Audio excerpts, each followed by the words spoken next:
প্রিয় শিক্ষার্থীরা, আসসালামু আলাইকুম। রাসায়নিক পরিবর্তনের ১২তম লেকচারে তোমাদেরকে স্বাগতম।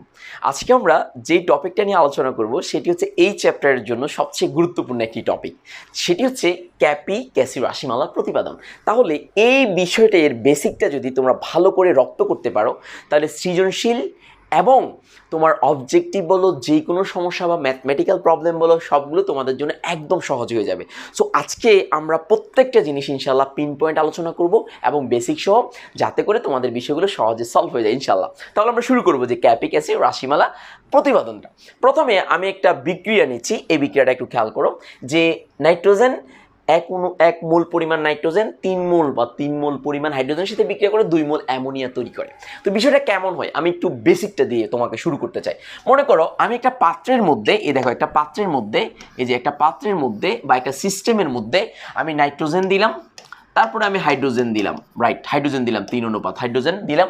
দেওয়ার পর তখন কি ঘটনাটা ঘটবে, প্রাথমিকভাবে যখন বিক্রিয়াটা স্টার্ট হবে বা প্রাথমিকভাবে বিক্রিয়াটা যখন শুরুতে, তার মানে কোনো উৎপাদ তৈরি হবে না। তাহলে কিছুক্ষণ পর বা সময়ের সাথে সাথে, আবার বলো কার সাথে সাথে, সময়ের সাথে সাথে, তাহলে কি ঘটনা ঘটবে, নাইট্রোজেনের পরিমাণ আস্তে আস্তে কমতে থাকবে, হাইড্রোজেনের পরিমাণ আস্তে আস্তে কমতে থাকবে, দেন এই অ্যামোনিয়ার পরিমাণ আস্তে আস্তে বাড়তে থাকবে, যে অ্যামোনিয়ার পরিমাণ আস্তে আস্তে বাড়তে থাকবে।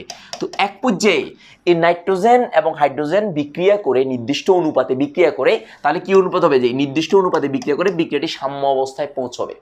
এখন প্রশ্ন হচ্ছে, দেখো এই বিক্রিয়াটা যখন আমি শুরুতে দিয়েছিলাম, তখন এই নাইট্রোজেনের জন্য যে আয়তনটা তার ছিল, পুরো আয়তনটাকে আমি ভি দ্বারা চিহ্নিত করলাম। পুরো আয়তনটা হচ্ছে ভি, পাত্রের আয়তনটা ভি। তো তাহলে নাইট্রোজেনের জন্য তার আয়তন ভি, হাইড্রোজেনের জন্য তার আয়তন বি, অ্যামোনিয়ার জন্য তার আয়তনটা বি হবে, কারণ এটা একটা সিস্টেমের মধ্যে দেয়া, একটা পাত্রের মধ্যে দেয়া। কথাটা বুঝতে চেষ্টা করো, এই পাত্রের মধ্যে কিন্তু বিয়োজিত হয়েছে, আস্তে আস্তে বিয়োজিত হয়ে কি উৎপাদ হয়েছে, অ্যামোনিয়া উৎপাদ হিসেবে তৈরি হয়েছে। তো তাহলে বিক্রিয়াটা শুরুতে যেমন পুরো পাত্রের আয়তন ভি ছিল, শেষেও পুরো পাত্রের আয়তনটা ভি থাকবে, তার আয়তনটা দেয়া থাকবে, এটা হচ্ছে ফ্যাক্ট। তো তাহলে দেয়া যদি থাকে, তাহলে এক্ষেত্রে নাইট্রোজেনটা, তাহলে এদিকে খেয়াল করো, নাইট্রোজেনটা 1 মোল বা 1 অনুপাত 3 অনুপাতের সাথে বিক্রিয়া করে 2 অনুপাত কি তৈরি করবে, অ্যামোনিয়া উৎপাদন করবে। এখন প্রশ্ন হচ্ছে, আমি নাইট্রোজেনটা কি পরিমাণ দিচ্ছি এখানে, এই যে নাইট্রোজেনটা আমি কি 1 মোল দিচ্ছি, নাকি 3 মোল দিচ্ছি হাইড্রোজেনটা, নাকি এটা 2 মোলই উৎপন্ন হচ্ছে, সেটাই হচ্ছে আমাদের জন্য বেসিক। সো এই বেসিকটা যদি একবার ক্লিয়ার করে ফেলতে পারো, তাহলে তোমাদের জন্য একদম আর সব কিছু পান্তাবাদ। তাহলে লজিকটা আসো, এখানে সিস্টেমটা কি, সিস্টেম হচ্ছে 1 মোল 3 মোলের সাথে বিক্রিয়া করবে, এটা হচ্ছে সিস্টেম। তো তাহলে আমি কত দিচ্ছি সেটা কিন্তু আমার ফ্যাক্ট না, ফ্যাক্ট হচ্ছে কত বিক্রিয়া করে উৎপাদ তৈরি করতেছে, সেটাই ফ্যাক্ট। তো এখন আমি আমার মনে করো অনেক টাকা পয়সা, আমি চাইলে এখানে মনে করো নাইট্রোজেন 500 মোল দিলাম, এই যে 500 মোল দিলাম, ইটস ওকে। আর হাইড্রোজেন আমি দিলাম যে 200 মোল দিলাম, 200 মোল দিলাম। এখন আমাকে বলো যে বিক্রিয়াটা থেকে মানে 500 মোল এবং 200 মোল, এটা কি শতভাগই বিক্রিয়া করে ফেলবে, অ্যামোনিয়া তৈরি করবে? না, এই ধরনের ঘটার কোনো সম্ভাবনা নাই। প্রশ্ন হচ্ছে কেন? কারণ হচ্ছে এখানে 500 মোল থাকতেই পারে, এখানে 200 মোল থাকতেই পারে, তো বাট বিক্রিয়া করবে নির্দিষ্ট অনুপাতে। তো অনুপাতটা কেমন, এই যে 500 মোল থেকে ধরে নিলাম আমি 50 মোল বিক্রিয়া করেছে, তাহলে এই নাইট্রোজেন যদি 50 মোল বিক্রিয়া করে, তাহলে এই 50 মোল বিক্রিয়া করা মানে 50 মোল বিয়োজিত হয়ে যাওয়া, মানে ভেঙে গেছে, এই যে 50 মোলটা ভেঙে গেছে। তাহলে এটা যদি 50 মোল ভাঙে, তাহলে হাইড্রোজেনটা 150 মোল ভাঙবে। কেন 150 মোল ভাঙবে, তাহলে এই হাইড্রোজেনটা 150 মোল ভাঙবে। এখন প্রশ্ন হচ্ছে কেন, কারণ যে হাইড্রোজেনটা এইখানে 200 মোল থেকে এই 150 মোল ভেঙে যাবে, 150 মোল ভেঙে যাবে।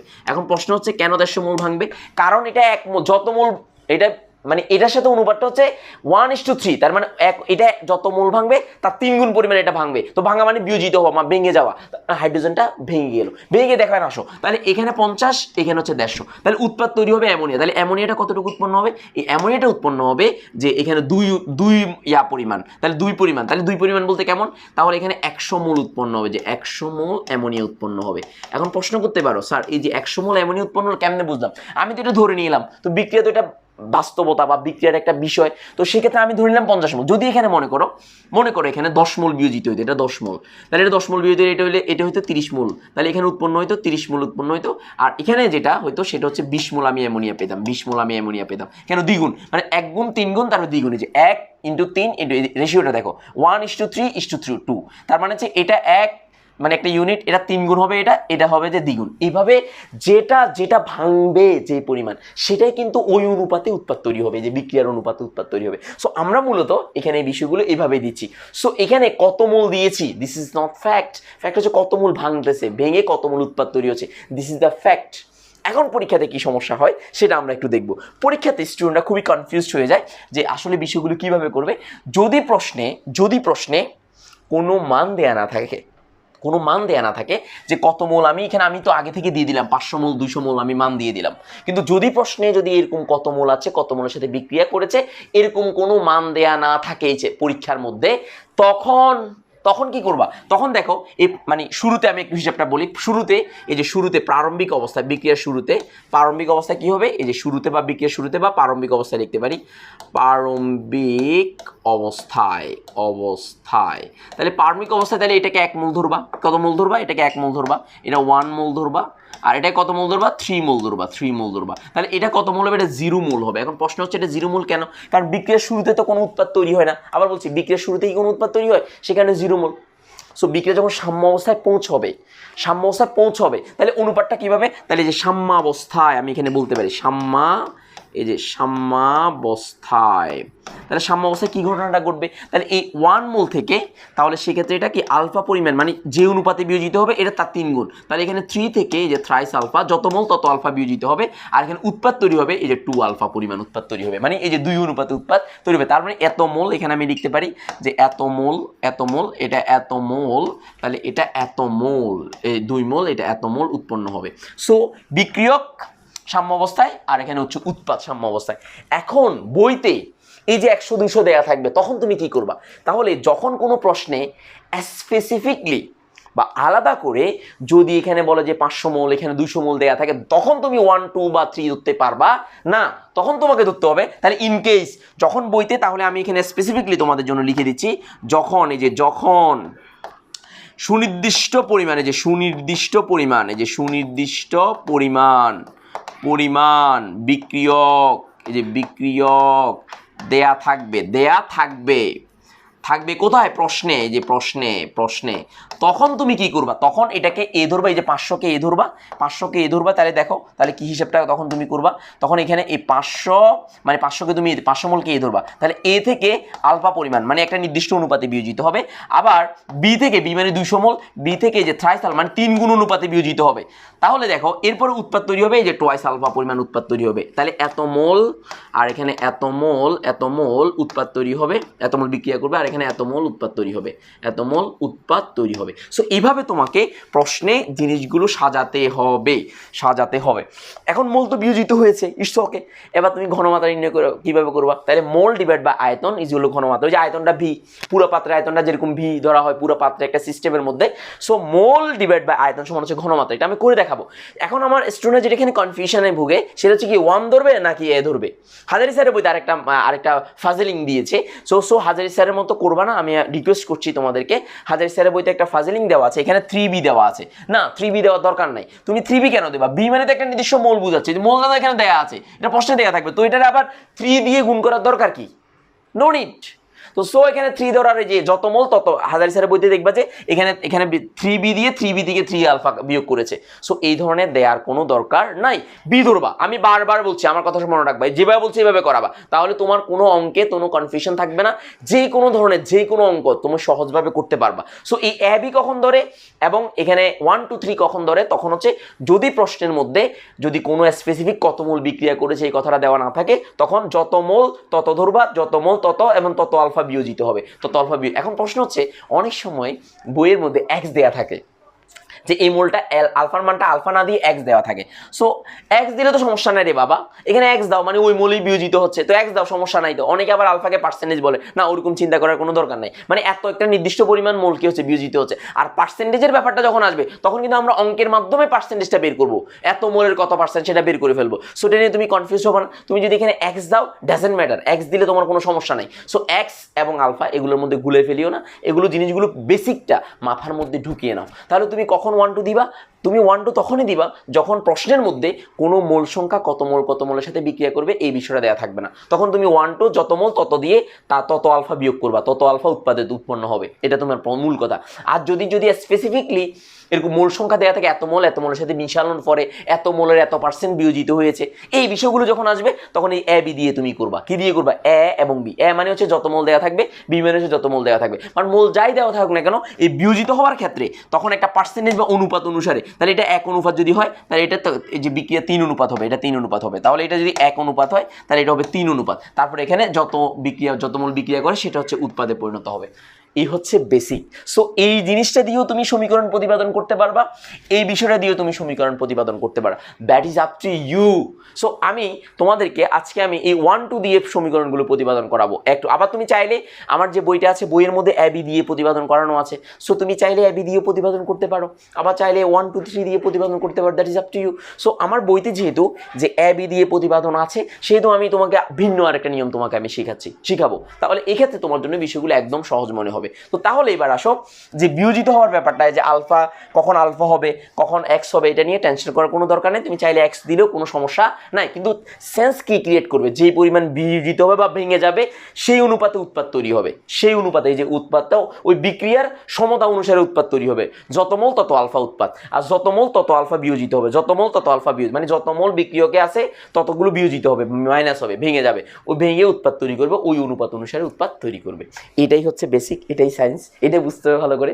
এটা যদি বুঝে যায় তাহলে তুমি যে কোনো প্রশ্ন খুব সহজেই আনসার করতে পারবা। আশা করি এই বিষয়টা তোমাদের কাছে ক্লিয়ার হয়েছে। এখন আসো কেপিকেসি বের করতে হলে আমরা জানি বিক্রিয়কের ঘনমাত্রা বের করতে হবে, উৎপাদের ঘনমাত্রা বের করতে হবে সাম্য অবস্থায়। কোথায় সাম্য, যেহেতু এটাকে সাম্য ধ্রুবক। তো তাহলে মনে করি আমি তাহলে যেহেতু আমি এটা দিয়ে করব, এই জিনিসটা দিয়ে করব, তাহলে আমি আশা করি বেসিকটা তোমরা ভালো করে বুঝেছো, আশা করি কোনো কনফিউশন হবে না। তাহলে আমি এটা মুছে দিচ্ছি। তো এবার আমি কি করব, যে দেখো মনে করি সমস্ত সিস্টেমের আয়তন হচ্ছে বি, তাহলে মনে করি মোট আয়তন হচ্ছে বি। তো তাহলে আমি এখানে লিখলাম, যে এখানে তো মোল লিখলাম, তো তাহলে এখানে আমি লিখবো মনে করি সিস্টেমের, এই যে সিস্টেমের মোট আয়তন, এই যে মোট আয়তন ভি লিটার। তো তাহলে এবার আসো, তো সুতরাং আমাকে বলো সাম্য অবস্থায়, এই যে সাম্যাবস্থায় তাহলে নাইট্রোজেনের আয়তন কত, এই যে নাইট্রোজেনের ঘনমাত্রা কত, নাইট্রোজেনের ঘনমাত্রা, এই যে ঘনমাত্রা, তাহলে এই সাম্য অবস্থায় থার্ড ব্র্যাকেট দেওয়া মানে হচ্ছে ঘনমাত্রা দেওয়া। তুমি চাইলে নাইট্রোজেনের ঘনমাত্রা লিখতে পারো, নাইট্রোজেন এর ঘনমাত্রা, এই যে ঘনমাত্রা, তাহলে সাম্য অবস্থায় এই যে N2 দিয়ে থার্ড ব্র্যাকেট দিতে পারো is equal to mole per litre. তাহলে মোল হচ্ছে কত নাইট্রোজেনের, তাহলে 1 minus alpha divide by V, তাহলে এই ভি তখন এখানে মোল পার লিটার, যে মোল পার লিটার। এখন আসো এখনকার যে ক্যাপিকেসি বর্তমানে যে বর্তমানের যে সিস্টেমটা, সেই সিস্টেমে মোল পার লিটার এই এককটা নাই। তার মানে ক্যাপিকেসি নির্ণয়ের ক্ষেত্রে ওই যে মোল পার লিটার, এটাকে আবার কত দ্বারা, এটাকে আবার ঘনমাত্রা দ্বারা ভাগ করে মোল পার লিটারকে কি করে ফেলেছে, মোল পার লিটারকে বাদ দিয়ে দেওয়া হয়েছে। কি দেওয়া হয়েছে, বাদ দিয়ে দেওয়া হয়েছে। যেহেতু বাদ দিয়ে দেওয়া হয়েছে, এখন তুমি চাইলে এখানে তুমি আবার বাদ দিয়ে হাজারি স্যারের বইতে আছে, তো জিনিসগুলো একটু মাথায় রাখবা, যে আমরা মোল পার লিটার একক যদি ধরি তাহলে সেক্ষেত্রে কোনো সমস্যা নাই, আর যদি মোল পার লিটার একক যদি না ধরি, বাদ দিতে চাই, তখন এই জিনিসটাকে আবার আমি ঘনমাত্রা দ্বারা 1 মোলার ঘনমাত্রা দ্বারা ভাগ করতে হবে। সো আমি ভাগটা না করে ডাইরেক্ট একক ধরেই আমি করছি, যেহেতু একক ধরার ব্যাপারটা যেহেতু তোমাদের অজানা থাকবে, সেই কারণে এই একক ধরে অঙ্কগুলো করাই। তারপরে তোমরা প্রশ্ন যখন করবা তখন একক বাদ দিয়ে করবা। আর এটা পরীক্ষাতে কখনোই প্রতিপাদন আসবে না, পরীক্ষায় প্রতিপাদনের ভাবে আসে না সাধারণত। তারপরেও জিনিসগুলো জানা কেন দরকার, কারণ এটা জানলে তুমি অঙ্কগুলো করতে পারবা, এই কারণে বিষয়গুলো মূলত বুঝানো, এই স্টেপগুলো বুঝানো। তাহলে দেখো, তাহলে এরপর আসো সাম্য অবস্থায়, আমি লিখি সাম্য অবস্থায়, তাহলে কার, এই যে হাইড্রোজেনের ঘনমাত্রা, তাহলে হাইড্রোজেনের ঘনমাত্রা কত, তাহলে এখানে H2, তাহলে হাইড্রোজেনের ঘনমাত্রা হচ্ছে তাহলে 3 মাইনাস থ্রাইসালফা ডিভাইড বাই আয়তনটা 20 সবার জন্য, তাহলে এখানে মোল পার লিটার, যে মোল পার লিটার।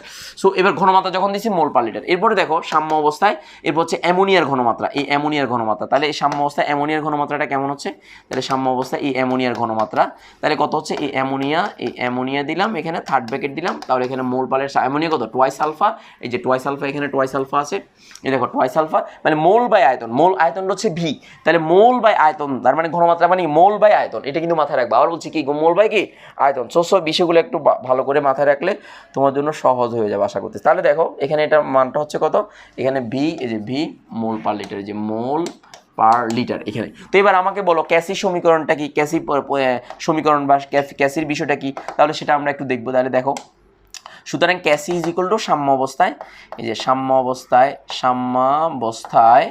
মোলার সাম্যাঙ্ক ধ্রুবক, এই যে মোলার সাম্য ধ্রুবক, সাম্য ধ্রুবক, তাহলে ক্যাসি ইজ ইকুয়াল টু, এই ক্যাসি ইজ ইকুয়াল টু উৎপাদের ঘনমাত্রা। তাহলে উৎপাদের ঘনমাত্রা কত, তুমি একটু মনোযোগ সহকারে খেয়াল করো। তাহলে উৎপাদের ঘনমাত্রা হচ্ছে এই যে এটা হচ্ছে উৎপাদ, তাহলে উৎপাদের ঘনমাত্রা যে 2 আলফা ডিভাইড বাই ভি। তাহলে তার সহগ কত ছিল, সহগ হচ্ছে 2, এই যে সহগটা তার 2 ছিল, এই যে সহগ 2, তাহলে সহগটা পাওয়ার হবে, এই যে সহগটা পাওয়ার হয়েছে, তাহলে এখানে সহগটা পাওয়ার হয়েছে, যে সহগটা পাওয়ার হয়েছে, সহগটা পাওয়ার হয়েছে। এবার আসো যে তার পরবর্তী উৎপাদ এবার বিক্রিয়ক, তাহলে বিক্রিয়কের হচ্ছে নাইট্রোজেন, তো নাইট্রোজেনের তাহলে কত, তো তাহলে এখানে তুমি তো নিশ্চয়ই বুঝতে পারছো নাইট্রোজেন হচ্ছে কত, এই নাইট্রোজেন হচ্ছে 1 মাইনাস আলফা, আর এখানে আয়তন হচ্ছে বি। তো তুমি কি চাইলে এখানে এবি দিতে পারবা না, চাইলে এবি দিতে পারবা, তোমার ইচ্ছা, বাট আমি 1 2 দিয়ে করাচ্ছি সুবিধা হওয়ার জন্য। তাহলে এবার এয়ারটা কত, এটা যেহেতু নাইট্রোজেনের সহগটা 1 ছিল, এই কারণে কোনো পাওয়ার হবে না, তাহলে এটা হবে কি 3 মাইনাস থ্রাইস আলফা, আর এখানে আয়তন হচ্ছে বি, এটার উপর কিউব হবে, যে কিউব হবে। তো কিউব হওয়ার পর দেখো এককগুলো এবার কীভাবে চিন্তা করবা, তাহলে এখানে হচ্ছে মোল স্কোয়ার, তার মানে হচ্ছে মোলার স্কোয়ার, আর নিচে হচ্ছে মোলার ইন্টু মোলার কিউব। তো তাহলে কাটাকাটি যদি তুমি করো, এগুলো যে কাটাকাটি তুমি, তাহলে এই পার মোলার, যে পার মোলার, তার মানে এটা আপেক্ষিক, তোমাদেরকে আগেও বলেছিলাম, মানে এটার ক্ষেত্রে একক হবে পার মোলার। তাহলে এই পার মোলার এককটা কেন শিখালাম, আমি আবার বলছি, পার মোলার এককটা কেন শিখেছি, যে এই জিনিসটা কেন শিখেছি, কারণ অনেক সময় যেহেতু অনেক সনাতন টিচাররা প্রশ্ন করতে পারে অনেক ক্ষেত্রে, তাহলে অনেক ক্ষেত্রে এখানে এককের ব্যাপারটাও দিয়ে দিতে পারে। সো এককের ব্যাপারটা তুমি এখন শিখে গেলা, বাট বর্তমান সময়ে বা আধুনিক সময়ে এককগুলো ইগনোর করা হয়। সো বর্তমানে তুমি আধুনিক একক যদি দে, তাহলে তুমি দেখো উৎপাদ আর বিক্রিয়কের একটা অনুপাতটা, সেই অনুসারে কিন্তু এই এককগুলো জড়িত। তার মানে এককগুলো সবার জন্য কনস্ট্যান্ট না, ক্যাসির একক সবার জন্য কনস্ট্যান্ট না, এক একটা বিক্রিয়ার জন্য এক এক রকম একক। সো অনেক ক্ষেত্রে আবার একক নাও থাকতে পারে, যেমন যদি বিক্রিয়কের মোল সংখ্যা এবং উৎপাদের মোল সংখ্যা যদি সমান হয়, তাহলে একক কাটাকাটি চলে যাবে, তাহলে বিক্রিয়কের মোল সংখ্যাকে 2 মোল, এখানে কাটাকাটি চলে যেতে পারে, একক নাও থাকে, একক বিহীন হতে পারে। সো বিষয়টা মাথায় রাখবা। তো এখন আমাকে বলো যে এটা যদি কাটাকাটি করি, এই জিনিসটাকে যদি কাটাকাটি করি, তাহলে সেক্ষেত্রে আমাদের ইয়াটা কি হচ্ছে সেটা একটু আমরা জানবো। তাহলে দেখো সেক্ষেত্রে আমাদের মানটা কি হচ্ছে সেটা যদি আমি একটু জানি, তাহলে দেখো এখানে যে এটার মানটা কি হচ্ছে, দেখো এই যে সুতরাং ক্যাসি ইজ ইকুয়াল টু, তাহলে এখানে দেখো ভি, এখানে এই অংশটা ভি স্কোয়ার, এটাকে আমি উপরে লিখলাম, এই যে ভি স্কোয়ার 1 মাইনাস আলফা, তাহলে এখানে ভি স্কোয়ার 1 মাইনাস আলফা না, এটা হচ্ছে টোয়াইস আলফা, তার মানে 4 আলফা স্কোয়ার। এই যে এটাকে উপরে রাখলাম, এই মানটাকে উপরে রাখলাম, এটাকে উপরে রাখলাম, এই যে 4 আলফা স্কোয়ার। আচ্ছা, এটা গুণ যখন হবে, এই যে গুণ যখন হবে তখন এটা উপরে চলে যাবে, তার মানে এই যে এই ভিটা উপরে যাবে, 1 মাইনাস আলফাটা নিচে আসবে, তাহলে এই যে ভিটা উপরে চলে যাবে, এটা ভি, খেয়াল রাখবে এটা একটু কনফিউশনে যাতে না পড়ে, ভি, এটা ভি, আর এটা ভি, আর এটা হচ্ছে স্কোয়ার, তাহলে এখানে এটা থাকবে ভি, আর হচ্ছে 1 মাইনাস আলফা ইন্টু, তাহলে এটা হচ্ছে কত, এটা হচ্ছে ভি কিউব। কেন, কারণ এখানে দেখো এই যে এখানে ভি কিউব, এই যে ভি, এটা কিউব হবে, তাহলে আমি উল্টে দিলাম আর কি, মানে একসাথে করে ফেলছি, তার মানে এটা উল্টে যাবে, এইটা ঠিক রেখে এটা উল্টে যাবে, তো উল্টে দিলে তাহলে এখানে 3 মাইনাস, এই দেখো এখানে এই যে 3 আলফা, এটার উপর হোল কিউব, এবার যদি তুমি কাটাকাটি যদি করো তাহলে সেক্ষেত্রে মানটা কীভাবে আসতেছে, দেখো মানটা কীভাবে আসতেছে খেয়াল করো, ক্যালকুলেশন করো, তাহলে এখানে 4 আলফা স্কোয়ার, ভি স্কোয়ার এখানে কাটাকাটি চলে যাবে, তাহলে এখানে 1 মাইনাস, এই যে 1 মাইনাস আলফা থাকবে, আর এখানে যদি কাটাকাটি করো তাহলে 3 কিউব ইন্টু 1 মাইনাস আলফা, এটার উপর হোল কিউব থাকবে, আর এখানে ক্যালকুলেশন করলে ইন্টু ভি স্কোয়ার থাকবে, কেন, কারণ এখানে বি স্কোয়ার আছে, এখানে বি 4টা, ভি আর বি টু দি পাওয়ার 4, তাহলে কাটাকাটি করলে ভি স্কোয়ার হবে, তাহলে রাখলাম। তো তাহলে এখানে আমরা ক্যালকুলেশন যদি করি, তাহলে এখানে হচ্ছে 4 আলফা স্কোয়ার ভি স্কোয়ার, আর এখানে 1 মাইনাস আলফা, আর এখানে হচ্ছে এটা যেহেতু 19 তিরিকা 9, তো 3 নং 27, তাহলে 27, আমি একসাথে এখানে 27 লিখলাম, আর এখানে যে 1 মাইনাস আলফা হোল কিউব। তো তাহলে একসাথে যদি আমি ক্যালকুলেশন করি, তাহলে এটা যদি হয়, তাহলে একসাথে আমি এই দুটোটা মিলে এটাকে আমি কি লিখতে পারি, 1 মাইনাস, একসাথে এই যে এখানে বুঝছো তো নিচে 1 মাইনাস আলফা হোল কিউব এখানে দেওয়া আছে, তো তাহলে এটাও 1 মাইনাস আলফা, এটাও 1 মাইনাস আলফা, তো তাহলে দুটোটা মিলে একসাথে আমি কি লিখতে পারি, যে 4 লিখতে পারি, যে 4, এই যে এখানে 4 লিখতে পারি। So that is up to you, that is তোমার সহজভাবে। সো এটাই হচ্ছে যে এটা হচ্ছে ক্যাসির রাশিমালা। কার রাশিমালা? ক্যাসির রাশিমালা।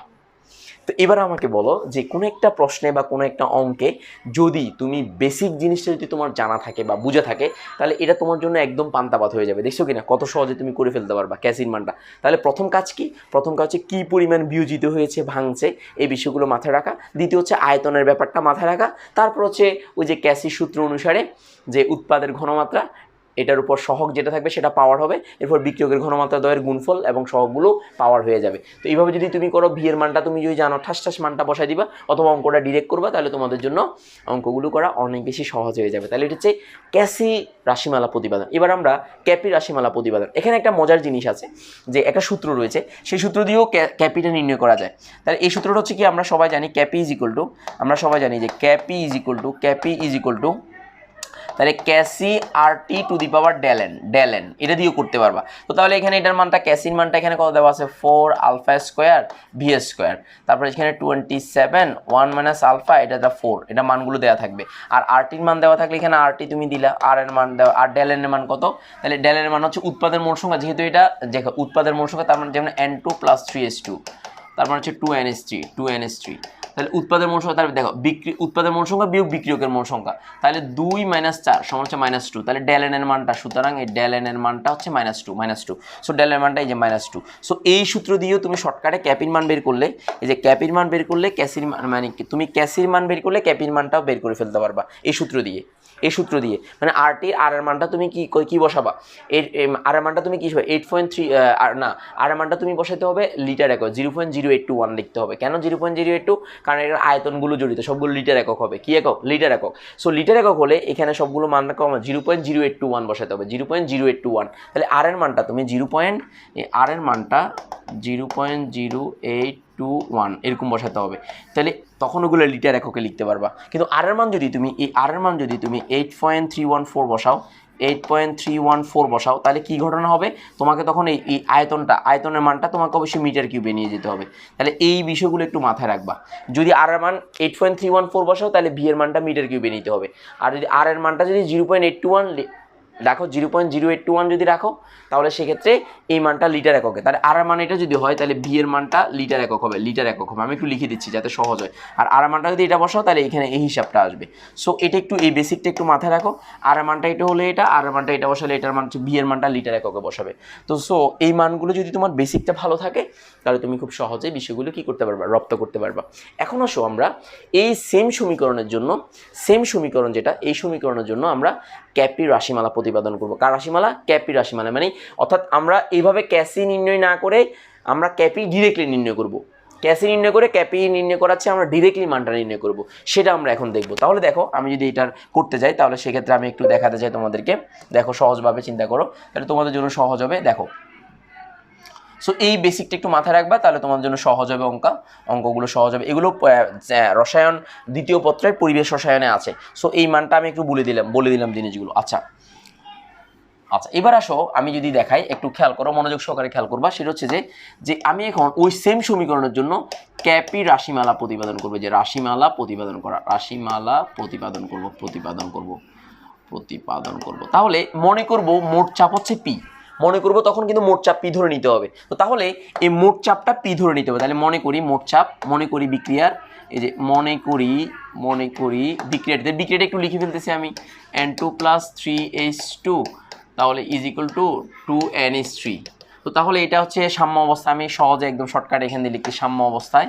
এই যে সাম্যাবস্থায়, তাহলে সাম্য অবস্থায় কী হবে, তাহলে এটা 1 - আলফা, আর এটা হচ্ছে 3 - থ্রাইস আলফা, আর এটা হচ্ছে টুয়াইস আলফা। সাম্য অবস্থায় আমি লিখলাম এত মোল লিখলাম। তো তাহলে খুব সোজাভাবে তুমি যদি চিন্তা করো, এত মোল আমি যদি লিখি, এটা এত মোল, এটা এত মোল, আমরা খেয়াল করো, এত মোল, আর এটা হচ্ছে এত মোল লিখলাম। তো এবার আমাকে ধরো মনে করি মোট চাপ, তাহলে মনে করি এখানে লিখবো, মনে করি মোট চাপ হচ্ছে, এই যে মোট চাপ হচ্ছে P atmosphere, ATM, P atmosphere. তাহলে এবার আসো, পি মোট চাপ হচ্ছে কি বলতো, পি অ্যাটমসফিয়ার মোট চাপ। এবার তোমাকে যেই কাজটা করতে হবে, আমরা জানি আংশিক চাপ বের করতে হবে, প্রতিটা বিষয়ের আংশিক চাপ বের করতে হবে। তাহলে এই আংশিক চাপ যদি বের করতে, তাহলে দেখো সাম্য অবস্থায় নাইট্রোজেন আংশিক চাপ, এই যে সাম্যাবস্থায়, এবার আসো আংশিক চাপ যেগুলো কি, সহজভাবে চিন্তা করো, আংশিক চাপ যেগুলো কি, আংশিক চাপ যেগুলো হচ্ছে যে মোল ভগ্নাংশ ইন্টু মোট চাপ।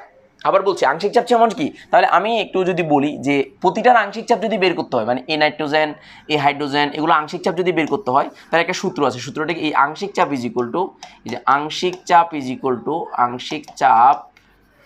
ইকুয়াল টু মোল ভগ্নাংশ, এই দেখো মোল ভগ্নাংশ ভগ্নাংশ ইন্টু মোট চাপ, তাহলে ইন্টু মোট চাপ, এই যে মোট চাপ।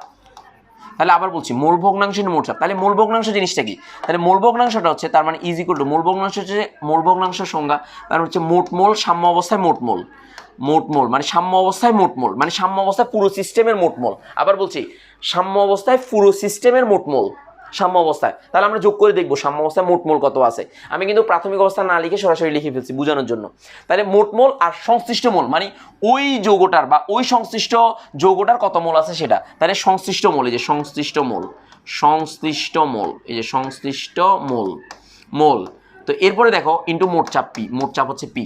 তাহলে এবার আমি প্রতিটা জিনিসের মানে প্রতিটা এই মানটা মাথায় রাখো। তাহলে এবার আমাকে যেহেতু সাম্য অবস্থায় মোট মোল বের করতে হবে, তাহলে আমাকে আগে ভাগে বের করে রাখি। তাহলে সাম্য অবস্থায় মোট মোল আগে থেকে বের করে রাখি।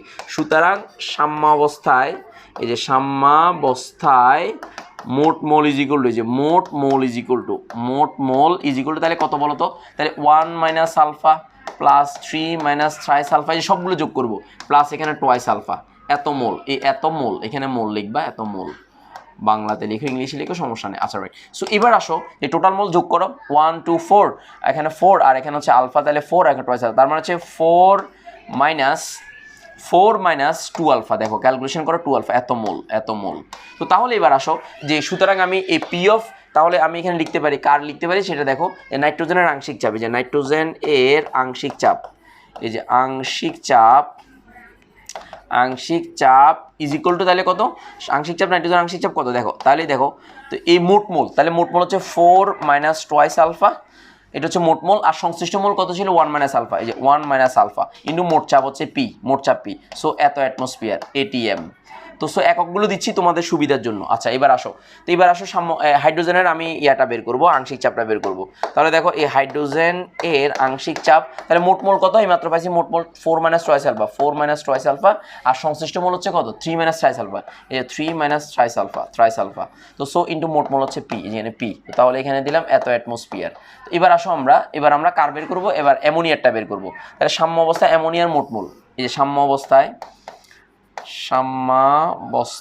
অ্যামোনিয়ার মোট মোল, যে অ্যামোনিয়ার মোল তোমার আংশিক চাপ, অ্যামোনিয়ার আংশিক চাপ, যে অ্যামোনিয়া NH3 এর আংশিক চাপ।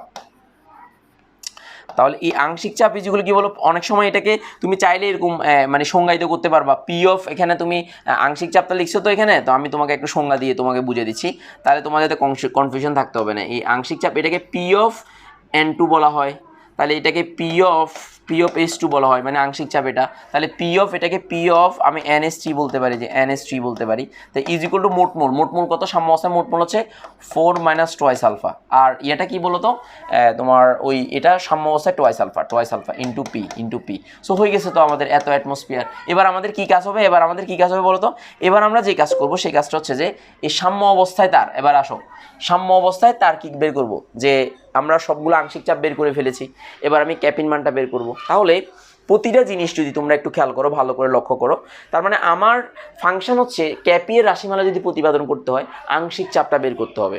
তো আংশিক চাপ বের করলে আমাকে পি এর মানটা দেয়া থাকবে। কার মান দেয়া থাকবে? পি এর মানটাই বাবা দেয়া থাকবে। সো পি এর মানটা যদি আমার দেয়া থাকে, আবার বলছি পি এর মানটা যদি আমার দেয়া থাকে, তো তাহলে সেক্ষেত্রে আমি সহজ মোট চাপ, তাহলে আমরা জানি যে কি আংশিক চাপ, এটা হচ্ছে বেসিক, এই জিনিসটা হচ্ছে বেসিক বোঝার জন্য। তাহলে এই আংশিক চাপে যেগুলো মূল ভগ্নাংশ ইন্টু মোট চাপ, এটা হচ্ছে না আংশিক চাপে যেগুলো মূল ভগ্নাংশ ইন্টু মোট চাপ। তো তাহলে মূল ভগ্নাংশ জিনিসটা কি? তার মানে সাম্য অবস্থায় সবগুলো যোগফল মোট মোল আর সংশ্লিষ্ট মোল। তার মানে হচ্ছে যদি আমরা ক্যাপিয়ের রাশিমালা প্রতিপাদন করতে চাই, কার মান? ক্যাপিয়ের রাশিমালা প্রতিপাদন করতে চাই, তাহলে সেক্ষেত্রে আমাকে মোট মোলটা সাম্য অবস্থায় বের করে ফেলতে হবে। সো যত থাকে এটা বের করে ফেলতে হবে, বের করে দেন আমাকে সংশ্লিষ্ট মোল এবং মোট চাপ আমাকে জানতে হবে, মোট চাপটা দেয়া থাকবে। সো এই লজিকগুলো খুবই ইম্পর্টেন্ট, গুরুত্বপূর্ণ। তো তাহলে এই সংশ্লিষ্ট মোল টোটাল মানে সংশ্লিষ্ট মোল ডিভাইড বাই তোমার হচ্ছে মোট মোল ইন্টু মোট চাপ, সংশ্লিষ্ট মোল ডিভাইড বাই মোট মোল মানে ওই অবস্থায়। তো এইভাবে করে এবার তুমি ক্যাপি ইজ ইকুয়াল টু কি লিখতে পারো? সুতরাং ক্যাপি ইজ ইকুয়াল টু তো বলো উৎপাদের মোল সংখ্যা কত পেয়েছো? তাহলে 4 মাইনাস টোয়াইস আলফা আর উপরে ছিল কত, উপরে ছিল টোয়াইস আলফা পি ছিল, তাহলে পি এর উপর কী হবে বলো, হোল স্কোয়ার। কারণ এটা সহগ হচ্ছে অ্যামোনিয়ার সহগ ছিল কত, অ্যামোনিয়ার সহগটা কত, অ্যামোনিয়ার মানে আচ্ছা আমি এটাকে একটু সহজ করে তোমাদেরকে দিই তাহলে তোমাদের বুঝতে হবে। তাহলে পি অফ অ্যামোনিয়া এটার উপর হোল স্কোয়ার, তাহলে পি অফ নাইট্রোজেন, তাহলে এটার উপর কোনো কিছু নাই, তাহলে পি অফ হাইড্রোজেন, তাহলে হাইড্রোজেনের উপর কী হবে, হোল স্কোয়ার না হোল কিউব হবে। কেন বলো তো, কারণ এখানে 3 মোল ছিল। তো তাহলে এবার মানটা বসাই দাও, পি অফ এটার মানটা বসাই দাও। সো আমরা বসাই দিচ্ছি দেখো, তো সো এটার মানটা কত পেলাম, এটা হচ্ছে 4 মাইনাস কত টোয়াইস আলফা, আর এখানে হচ্ছে টোয়াইস আলফা পি। তো এটার উপরে হোল স্কোয়ার হবে, যে হোল স্কোয়ার দিলাম, তাহলে এখানে পি অফ এখানে 4 মাইনাস টোয়াইস আলফা, আর এখানে আমি ইয়ার মানটা কত, এটা হচ্ছে 1 মাইনাস আলফা ছিল ইন্টু পি ছিল। সো এটার উপর হোল স্কোয়ার, আবার এটার উপর হোল স্কোয়ার দাও, এই যে হোল না, এটার উপর তো কিছু হবে না, কেন, কারণ এখানে তো নাইট্রোজেনের কোনো ইয়া ছিল না, নাইট্রোজেনের কোনো মোল সংখ্যা ছিল না, 1 মোলই ছিল। সো এখানে পি দিলাম। এবার আসো আমাকে বলো যে 4 মাইনাস টোয়াইস আলফা, তারপর উপরে আমার কত 3 মাইনাস থ্রাইস আলফা, এটার হচ্ছে পি, এবং তার উপর কি হবে, তার উপর হবে যে আমাদের যে এটার উপর কিউব হবে। কেন কিউব হবে, কারণ আমার ওইটার হাইড্রোজেনের উপরে কী ছিল, হাইড্রোজেনের উপর কিউব ছিল। সো মানটা, সো এবার আসো অ্যাটমসফিয়ার এককগুলো যদি চিন্তা করো, তাহলে এখানে এটা উপরে অ্যাটমসফিয়ার হোল স্কোয়ার, আর এখানে atmosphere whole to the power into, আর এখানে ATM whole to the power 3। তো কাটাকাটি করলে কত হচ্ছে, কাটাকাটি করলে হচ্ছে এটিএম ইনভার্স 2। তার মানে এই বিষয়টা আপেক্ষিক বিষয়, এটা যখন তোমার প্রয়োজন হবে ব্যবহার করবা, আর প্রয়োজন না হলে এটা ব্যবহার করবা না। তার মানে প্রশ্ন লজিক অনুসারে যদি পারতপক্ষে ব্যবহার না করাটাই ভালো, যেহেতু আধুনিক নিয়মটা এখন প্রযোজ্য হচ্ছে। বাট প্রশ্নে দিয়ে স্পেসিফিকলি বলে দে যে অ্যাটমসফিয়ার সহ একক সহ লিখো, দেন তুমি এককগুলো বসিয়ে ক্যালকুলেশন করলে, যেহেতু এটা অ্যাটমসফিয়ার, এটা হচ্ছে অ্যাটমসফিয়ার হোল কিউব, তাহলে মানগুলো বসালে তুমি সহজে এখানে কি করতে পারবা, নির্ণয় করতে পারবা। সো আমি এককটা শিখিয়ে দিচ্ছি কেন, এককটা শিখিয়ে দিচ্ছি এই কারণে যে অনেক সময় অনেক সনাতন টিচাররা কোশ্চেন করতে পারে যে এককগুলো লিখো, অবজেক্টিভে আসে, বিশেষ করে ঢাকা বিশ্ববিদ্যালয়ে পরীক্ষা আসতে পারে, বিভিন্ন বুয়েট বা মেডিকেলে এই ধরনের এককগুলো নিয়ে কোশ্চেন হতে পারে। সো এককগুলোর ব্যাপারে ধারণা থাকার জন্য মূলত আমি জিনিসটা পড়িয়ে দিচ্ছি, কারণ এই এককগুলো নিয়ে আগে কোশ্চেন হয়েছে, বর্তমানে হয়তো নাই, কিন্তু তোমাকে জানা উচিত, এই কারণে আমি জানিয়ে দিলাম জিনিসটা। সো এই বিষয়টা একটু মাথায় রাখবা। সো প্রয়োজন হলে লিখবা, না হলে লিখার দরকার নেই। আচ্ছা এবার আসো, তো এবার ক্যালকুলেশন তুমি করো, ক্যালকুলেশন করলে তো পান্তাপাত। তো ক্যালকুলেশন আমি এখানে তো সহজেই বলে ফেলতে পারতেছি। দেখে দাও 4 মাইনাস এখানে কত, হোল স্কোয়ার না এটা স্কোয়ার, তো হোল স্কোয়ার, তো হোল স্কোয়ার যদি হয় তাহলে এখানে দেখো 4 মাইনাস টোয়াইস আলফা, এটার উপর হোল স্কোয়ার, তাহলে এখানে 4 alpha square P square into, তো আমি উল্টাই দিই যে এখানে 4 মাইনাস টোয়াইস আলফা, আর এখানে হচ্ছে 1 মাইনাস আলফা ইন্টু পি, আর ইন্টু এটা যখন উল্টে যাবে, এটা উল্টেলে কত হচ্ছে যে 4 মাইনাস টোয়াইস আলফা, এটার উপর হোল কিউব, আর এখানে হচ্ছে 3 মাইনাস থ্রাইস আলফা, এটার সাথে পি, তো তাহলে এটার উপরও কিউব, এটার উপরও কিউব, আর এটার উপরও কিউব ইন্টু পি এর উপরও কিউব। তো এবার ক্যালকুলেশন তুমি করো, ক্যালকুলেশন করলে তোমার জন্য আরও সহজ হবে, ক্যালকুলেশন করো। সো ক্যালকুলেশনটা যদি করো তাহলে সেক্ষেত্রে তুমি কাটাকাটি করো, যে কাটাকাটি করলে এখানে উপরে আলটিমেটলি উপরে থাকতেছি 4 মাইনাস টোয়াইস আলফা, এখানে হচ্ছে 2টা, আর এখানে হচ্ছে 1টা 3টা, তার মানে 4টা, তাহলে উপরে 2টা থাকবে, এটা চলে যাবে, কাটাকাটি চলে যাবে, এটার সাথে কাটাকাটি, যে 4 minus twice alpha, 4 minus twice alpha, সবগুলো ইউনিট একই, 4 minus twice alpha, 4 minus twice alpha, 4 minus twice alpha whole cube, তাহলে এখানে হচ্ছে 4টা 4, মানে এটা একটা, এটা 3টা 4টা, আর এখানে হচ্ছে 2টা, তো কাটাকাটি করলে উপরে 2টাই থাকবে। সো আমি একসাথে লিখে ফেলছি। সো আমি এখানে লিখতে পারি যে দেখো সহজভাবে, তাহলে আমি এখানে লিখলাম যে তোমাদেরকে এগুলো বোঝানোর জন্য একটু ভালো করে দরকার, কারণ এগুলো যদি কনফিউশন থাকে তুমি আসলে কোনো কিছুই করতে পারবে না। এই কারণে তোমরা ভালো করে জিনিসগুলো বুঝতে হবে, ইউ হ্যাভ টু বুঝতে হবে, কারণ এগুলো যদি ভালো করে বুঝতে না পারো তাহলে আসলে পরবর্তীতে তোমরা কিছুই পারবে না। এই কারণে তোমাকে আমি বললাম জিনিসগুলো তোমাকে জানা থাকতে হবে। সো এবার আমরা এই পাতায় এই পাশে গিয়ে জিনিসগুলোকে আমরা লিখবো, দেখো আমরা লিখতেছি, দেখো কীভাবে লিখতেছি। তো এবার আসো আমরা কাটাকাটি করতেছি। তো সমান আমি এখানে লিখলাম, সমান চিহ্ন দিয়ে আমি লিখলাম, দেখো একদম মনোযোগ সহকারে খেয়াল করবা যাতে একদম মাথায় ঢুকে যায়। তাহলে এখানে দেখো আমি 4 আলফা স্কোয়ার পি স্কোয়ার, দেখো এখানে পি, এখানে 3টা, এখানে 3টা 4টা, তাহলে ফি 4, এখানে তাহলে ফি স্কোয়ার লেখার দরকার নাই। সো আমি এখানে 4 মাইনাস টোয়াইস আলফা, এটার উপর হোল স্কোয়ার লিখে দিচ্ছি, মানে কাটাকাটি করে ফেললাম। এবার আসো আমার এখানে কত হচ্ছে, এখানে 1 মাইনাস আলফা, আর এখানে হচ্ছে 3 মাইনাস থ্রাইস আলফা, এটার উপর হোল কিউব, আর এখানে পি স্কোয়ার, এই যে নিচে হবে পি স্কোয়ার। আচ্ছা এটা তো উপরের দিকে চলে যাবে, আমার এখানে একটু মনোযোগ সহকারে খেয়াল করবে, এটা যেহেতু উপরে গেল, তো সবগুলো ঠিক আছে কিনা, এটা উপরে গেল, এটা উপরে গেল, রাইট, এটা যদি উপরে চলে যায়, হ্যাঁ সবগুলো ঠিক আছে, তো অসুবিধা নেই। তো কাটাকাটি করলাম। তো এবার পিটা কোথায় আসবে, পিটা কোথায় আসবে, এই পিটা হবে এখানে, পিটা হবে তোমার এখানে যেহেতু এটা, তাহলে এখানে পি স্কোয়ার হবে, নিচে হবে পি স্কোয়ার। আমাদের কি আগে লিটারটাকে ইয়েতে ছিল, আমরা একটু চেক করে নিই আগের মানটাতে, আবার যদি কোনো কনফিউশন থাকে তাহলে এখানে আবার ইয়ে হবে। আগের মানগুলো আমি একটু দেখতে চাই, কারণটা হচ্ছে অনেক সময় তোমাদের কনফিউশন থাকতে পারে। সো এখানে ভি টু দি পাওয়ার আয়তন ছিল, হ্যাঁ রাইট, আয়তন ছিল, ভি স্কোয়ার ছিল, আর এখানে ভিগুলো উপরে ছিল, সো বি টু উপরে ছিল, রাইট। ওকে, একটু মাথা খাটাতে হবে, নাহলে তো হবে না, কারণ অনেক সময় দেখা যাচ্ছে তোমার মূল বিষয়গুলো যদি উল্টাপাল্টা হয়ে যায়, পুরো জিনিসগুলোই উল্টাপাল্টা হয়ে যাবে, এটা একটু মাথায় রাখবা যাতে সহজ হয়ে যায়। Okay right. সো এবার আমি দেখব যে পি এর মানটা দেওয়া থাকবে স্পেসিফিকলি, একটু মাথা খাটাতে হবে, কারণ এগুলো যদি না থাকে তাহলে পুরো জিনিসটাই উল্টাপাল্টা হয়ে যাবে।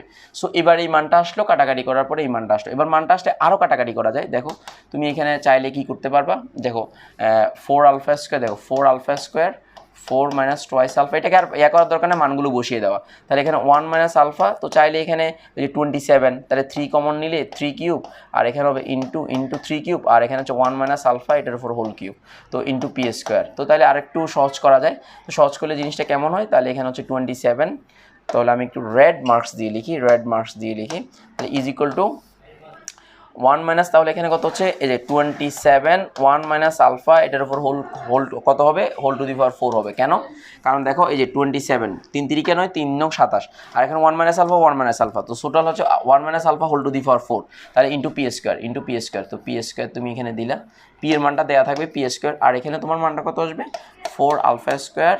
তাহলে এখানে তো তুমি চাইলে কমন নিতে পারো, কমন কত 2 কমন নিতে পারো, তো আমি কমন নিয়ে ফেলি, আমি একটু চালাকি করি, তাহলে ইন্টু এখানে 2 মাইনাস এখানে 2 কমন নিলে তো আলফা হয়, তো তাহলে এটার উপর হোল স্কোয়ার হয়, তাহলে ইন্টু 2 স্কোয়ার, তো তাহলে 2 স্কোয়ার হলে 2 দুগুণে 4 দুগুণে 8, তাহলে 8, এটা 2 দুগুণে 4 হয়, তো 4 হলে 4 4 16, তো তাহলে আমার এখানে 16 হচ্ছে আলটিমেটলি 16, 16, এই যে 16 কেমন 16 হয়েছে একটু বলতে পারবা, এই 2 দুগুণে 4 4, আর 4 4 16, 2 দুগুণে 4 4 4 16, তো 16 যদি হয় 16 আলফা স্কোয়ার আর 2 মাইনাস আলফা হোল স্কোয়ার, তখন এই যে 2 minus alpha whole square.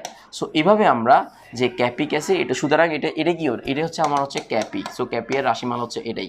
So এইভাবে আমরা প্রতিটা ক্ষেত্রেই জিনিসগুলো, এই ক্যাপির মানটা হচ্ছে এটাই, সুতরাং ক্যাপি ইজ ইকুয়াল টু এই মানে যদি আমরা আলফার মানটা পি এর মানটা বসাই তাহলে অঙ্কগুলো করতে পারবো। পরীক্ষা কিন্তু আমরা এইভাবে করবো না, সমীকরণ মুখস্থ করবো না, আমরা অটোমেটিক্যালি শুরু থেকে করে দিয়ে দেবো।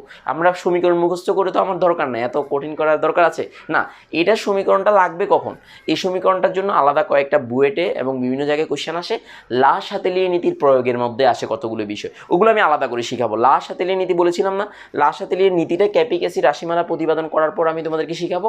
সো আমরা এই মানগুলো থেকে কিভাবে লা সাতেলিয়ে নীতিটা তোমার এটার সাথে অ্যাডজাস্টমেন্ট করে, বা এটার সাথে কি হয়, মানে তোমার মানে এই লা সাতেলিয়ে নীতিটা এটার উপর কিভাবে প্রভাব ফেলে, সেই বিষয়টা এই সমীকরণের সাহায্যে সহজে ব্যাখ্যা করা যাবে। সো আমরা সেটা পরে করব। আমরা আজকে বেসিকটা বুঝতে পারছি কিনা সেটা হচ্ছে আমাদের জন্য গুরুত্বপূর্ণ। যদি বেসিকটা যদি ভালো করে বুঝতে পারি তাহলে আমরা যে কোনো অঙ্কে যে কোনো সময় খুব সহজেই বিষয়গুলো নির্ণয় করতে পারবো, আশা করতেছি। সো তোমরা বাসায় বসে, আমি তোমাদের হোমওয়ার্ক দিচ্ছি, তোমরা বাসায় বসে এগুলো একটু চেষ্টা করবা। যেমন এখানে আমি বলে দিচ্ছি, এখানে তোমাদের জন্য শুধু আমি সমীকরণটা সমাধান করে দিচ্ছি। তাহলে এখানে 2 মাইনাস কত হবে, টোয়াইস আলফা হবে সাম্য অবস্থায়, এই যে সাম্য অবস্থায় তোমরা বাসায় একটু ট্রাই করবে এটা কেমন হয়। তারপর এটা হবে আলফা, এটা হবে থ্রাইস আলফা, তাহলে এটা আলফা হবে, এটা থ্রাইস আলফা হবে, তাহলে উৎপাদ আর এটা বিক্রিয়ক। তাহলে মোট আয়তন কত বি, তাহলে সাম্য অবস্থায় ঘনমাত্রা, তাহলে ঘনমাত্রা যখন বলবে তখন এখানে কত 2 minus twice alpha divide by V, তাহলে এখানে আলফা বাই ভি, আর এখানে হচ্ছে থ্রাইস আলফা বাই ভি, এভাবে হবে ঘনমাত্রা। তাহলে ঘনমাত্রা হচ্ছে মোল পার লিটার, এটা একক কী হবে, মোল পার লিটার, তাহলে মোল পার লিটার, তাহলে প্রথমে ঘনমাত্রা বের করবা, তাহলে ঘনমাত্রা বের করে এবার ক্যাসিতে সূত্র মানটা বসাই দিবা, বসাই দিয়ে ক্যালকুলেশন করবা, হয়ে গেছে।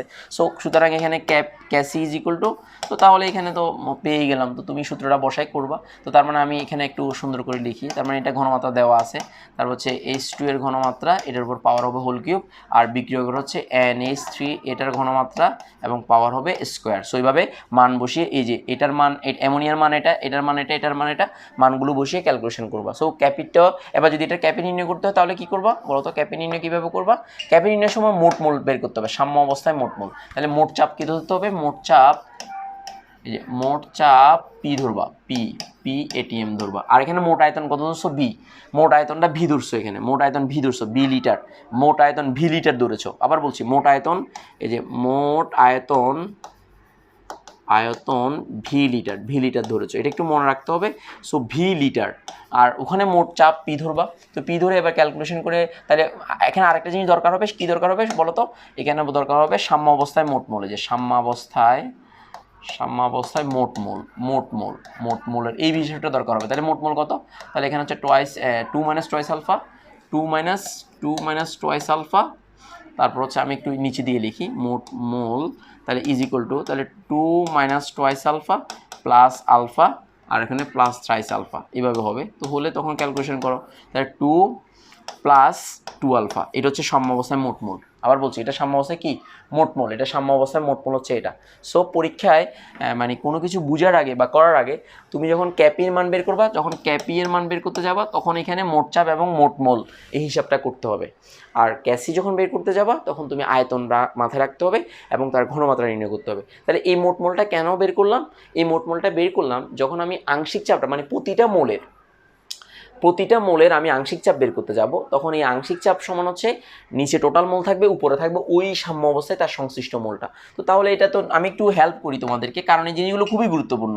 কারণ এটা না হলে তাহলে এখানে P of NH3 is equal to, তাহলে কত হচ্ছে যে 2 প্লাস টোয়াইস আলফা, আর এখানে 2 মাইনাস টোয়াইস আলফা, এটাই ইন্টু পি কেন ইন্টু মোট চাপ পি।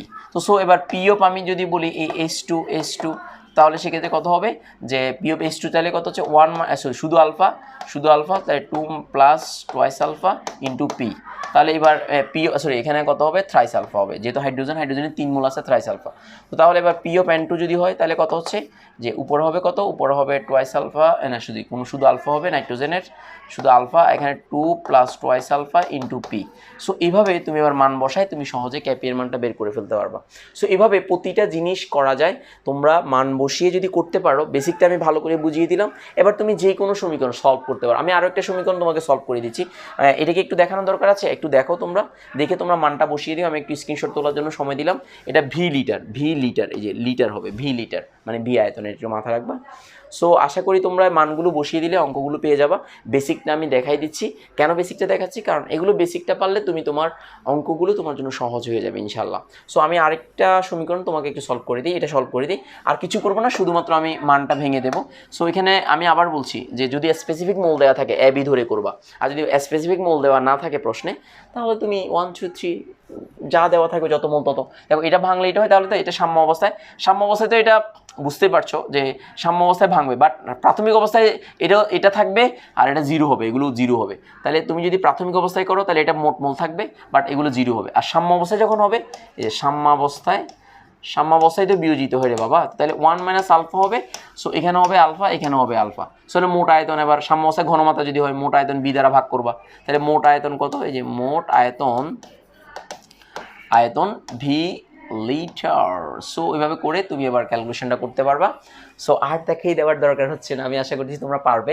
সো আমি বেসিকটা ভেঙে দিচ্ছি, আরেকটা অঙ্ক দেখিয়ে দিই, বেসিকটা ভেঙে দিচ্ছি। আমার স্টুডেন্ট ইনশাল্লাহ সব পারবে, আমি বিশ্বাস রাখি সেটা। যেমন এটার ক্ষেত্রে যেমন কেমন হবে, এটার ক্ষেত্রে এটা হবে দেখো, এটা হবে সাম্য অবস্থায়, এখানে সাম্য অবস্থায় তাহলে কত 1 মাইনাস আলফা, তাহলে এটাও 1 মাইনাস আলফা। কেন বলো তো, কারণ এটা 1 থেকে আলফা, যত মোল তত আলফা, তাহলে এটা কত, এটা হবে টোয়াইস আলফা। সো এইভাবে তুমি করবা। আর যদি এটা রিভার্স হয়, এরকম বিক্রিয়া হয়, যেমন যদি এটা বিক্রিয়াটা যদি এমন থাকে যে 2HI এটা ভাঙছে, তাহলে এখানে H2 প্লাস I2 এরকম যদি হয়, তখন সেক্ষেত্রে কী করবা, সেক্ষেত্রে এটা হচ্ছে 2 মাইনাস টোয়াইস আলফা হবে সাম্য অবস্থায়, আর এটা আলফা হবে উৎপাদ। সো এটা সাম্য অবস্থায়। সো যেভাবে বিক্রিয়া দেওয়া থাকবে সেভাবে তুমি হিসাবগুলো করবা। আবার বলছি, যেভাবে বিক্রিয়া দেওয়া থাকবে সেভাবেই তুমি হিসাবগুলো করবা। অনেক লম্বা ক্লাস হয়ে যাচ্ছে, আসলে আমি বেসিকটা মাথায় ঢুকিয়ে দিতে চাচ্ছি, কারণ আমার স্টুডেন্ট যদি বেসিকটা ভালো করে বুঝে, তাহলে তোমার জন্য একদম সহজ হয়ে যাবে, সবগুলো সহজ হয়ে যাবে। তাহলে আমি একটু রিভিউ দিচ্ছি, কারণ তোমার মাথায় সেট হওয়া দরকার। মোট রিভিউটা হচ্ছে এমন যে, যদি কোনো অঙ্কে যদি স্পেসিফিকলি মোল সংখ্যা দেয়া না থাকে বিক্রিয়ক এবং উৎপাদের, তাহলে যত মোল আছে তত মোল তুমি ধরবা। ওইটা ধরে আমি যে হিসেবে দেখিয়ে দিয়েছি, যত মোল তত থেকে তত আলফা বিয়োগ হবে বিক্রিয়কের ক্ষেত্রে, আর উৎপাদের ক্ষেত্রে যত মোল তত আলফা উৎপাদ হিসেবে হবে। সিম্পল। এরপরে মোট আয়তন ধরে নিবা। তাহলে মোট আয়তন ধরার মূল উদ্দেশ্য কি, ঘনমাত্রা নির্ণয় করা। কারণ ক্যাসি যদি নির্ণয় করতে হয়, তাহলে ঘনমাত্রা নির্ণয় করাটা জরুরি, আর ঘনমাত্রা নির্ণয় করতে হলে পুরো পাত্রের আয়তনটা থাকা জরুরি। সো পুরো পাত্রের আয়তনটা যদি দেওয়া থাকে, তাহলে তুমি সহজে নির্ণয় করতে পারবা। তো দেখো, একটা মজার জিনিস বলি, এই প্রশ্নটাতে দেখো, বিক্রিয়কের মোট সংখ্যা 2 আর উৎপাদের মোট সংখ্যা 2, তাহলে এটার কিন্তু কেপি এবং কেসি কিন্তু সেম হবে। তার মানে যে কোনো একটা বের করলেই হয়, কারণ আমরা জানি ক্যাপি ইজ ইকুয়াল টু, যে ক্যাপি is equal to KC R T to the power del N. তো তাহলে আমাকে বলো যে ক্যাসি করলা, তুমি দেখো আর টি আর ডেল এন এর মান হচ্ছে 0, কারণ এখানে 2 - 2 is equal to 0। Del n এর মান কেন? কারণ বিক্রিয়কের মোট সংখ্যা এবং উৎপাদের মোট সংখ্যা সমান। সো এই সমস্ত অঙ্কগুলোর ক্ষেত্রে তুমি অঙ্কগুলোর ক্ষেত্রে তোমার অঙ্ক যখন আমি করাবো দেখাবো, তখন তুমি যে কোনো একটা বের করে তুমি এইটা সমান এটা লিখে দিতে পারো। সো এইভাবে শর্টকাটে অঙ্কগুলো করাইতে হবে, আমরা করাবো ইনশাল্লাহ, টেনশন করার দরকার নেই, এগুলো খুব সহজভাবে করা যাবে। এই অঙ্কটা তো সেম, এটা তো সেম, ক্যাপি ক্যাসি সেম হবে, বিক্রিয়ক এবং উৎপাদের মোট সংখ্যা সমান। সো ডেল এন এর মান 0 হবে। তো ডেল এন এর মান 0 মানে হচ্ছে কত? এই ডেল এন এর মান 0 মানে হচ্ছে 1, তার মানে হচ্ছে Cassie into 1। So Cassie into 1 মানে কত? তার মানে হচ্ছে ক্যাসি। তো সুতরাং ক্যাপি ইজগুলো ক্যাসি সেম হবে এখান থেকে 1 ইন্টু ক্যাসি, তার মানে ক্যাপি আর ক্যাসি পরস্পর সমান। সো समझदार के लिए इशारा काफ़ी है। যারা বুঝদার তাদের জন্য যথেষ্ট, যাদের বুঝতে প্রবলেম হবে আমার ভিডিওটা আবার নতুন করে প্লে করবা, তাহলে তোমার জন্য সহজ হয়ে যাবে। আমি বিশ্বাস করি তোমরা যদি এই বিষয়গুলো ভালো করে প্র্যাকটিস করো আমি করার পরে, তাহলে তোমার ইনশাআল্লাহ সমস্যা হবে না। আমরা গাণিতিক যখন সমস্যা সলভ করব, উদ্দীপকগুলো যখন আমরা সলভ করব, সবগুলো তোমার কাছে একদম পান্তাভাত মনে হবে ইনশাআল্লাহ, ঠিক আছে? সো আজকের মতো এতটুকুই, নেক্সট ক্লাসে আবার দেখা হবে। তোমরা সবাই ভালো থাকো, সুস্থ থাকো, ধন্যবাদ সবাইকে, আসসালামু আলাইকুম।